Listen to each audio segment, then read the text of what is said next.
Hi, I'm Desi Carlos. I'm the Principal Dietitian at Tree of Life Nutrition and wanted to take this opportunity to wish you and your families a very blessed Christmas and a happy and prosperous and of course healthy 2023. Let's talk about Christmas Day and Boxing Day and getting through without feeling like you've undone all the good work that you've done up till now. So it's the week before Christmas. Most of the Christmas parties have been done, and I'm positive that you've used all the principles that we've talked about in all the emails that we've sent out to get through all those Christmas parties. But Christmas Day is a bit different because we're relaxed, we eat all day, we catch up with lots of different family members, and then it happens again sometimes on Boxing Day, or for some of us, we're eating all the leftovers on Boxing Day. So Christmas Day, let's take advantage of this amazing weather. So start off with, perhaps a cheese board with a few different types of cheeses, but the healthier versions like feta, goat's cheese, manchego Spanish cheese, they should, possibly feature on the board, and then having things like cherry tomatoes, lots of different fruits, strawberries, berries, raspberries, those sort of things. And then even some muscatel grapes if you wish, lovely, perhaps eggplant dip or tzatziki dip would also, or hummus even, would also feature nicely with perhaps some sourdough bread or some seeded crackers. And then we can embellish that with other things as well. Smoked salmon, prosciutto, those sort of things. So that makes a nice little starter for the day.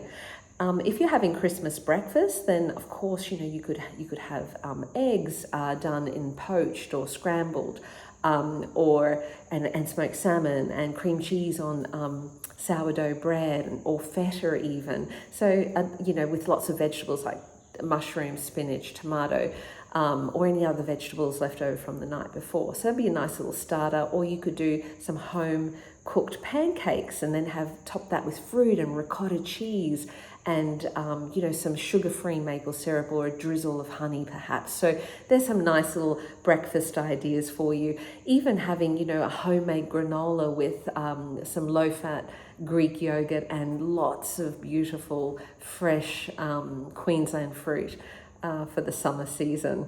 Let's move on to lunch. So lunch could be seafood, so oysters and prawns and crab. Very low calorie. You can have as much as you want, really. It's only once. Make sure you're drinking lots of water. The only individuals that need to be careful with the amount of seafood that they're having are those who suffer with gout, so just be mindful of that.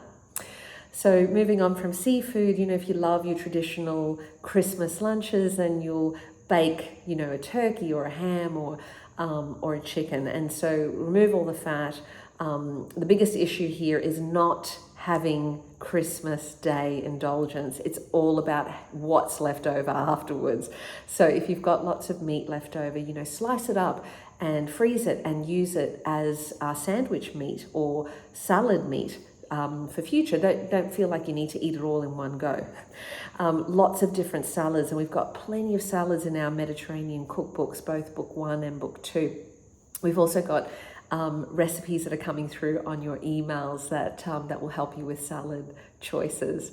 But the most important thing is keep the dressing simple. So olive oil, lemon juice, or yogurt dressing. So they're kind of more low calorie options for you. As far as dessert goes, how can you go past having beautiful watermelon and mangoes and nectarines and grapes and lychees? Wow, it never ends with the most amazing fruit that we can possibly have. But you know what, if you really love trifle, or if you really love Christmas cake, or if you really love pudding, then it's Christmas Day. Indulge, have a great time. So the main thing is try and keep active after you've eaten, and make sure that the next day you're not having all of those things all over again. So try and use your leftovers, use the healthy leftovers. Pass on the sweets to the guests so that they're not literally sitting in your fridge, and therefore you're indulging in those for the week up to New Year. So hopefully those tips really do help. As far as alcohol goes, just make sure that you start with perhaps soda water flavored with mint or cucumber, or even berries or lime or lemon. So any of those things, start off with that, and then start having your alcoholic drinks. But try and have soda water or water in between so that you're not drinking so much. And you know what? Enjoy your Christmas with your family, because there is nothing better than coming together and celebrating over food, and good food at that. So I'm wishing you all, again, a happy and Merry Christmas, and looking forward to seeing you in 2023.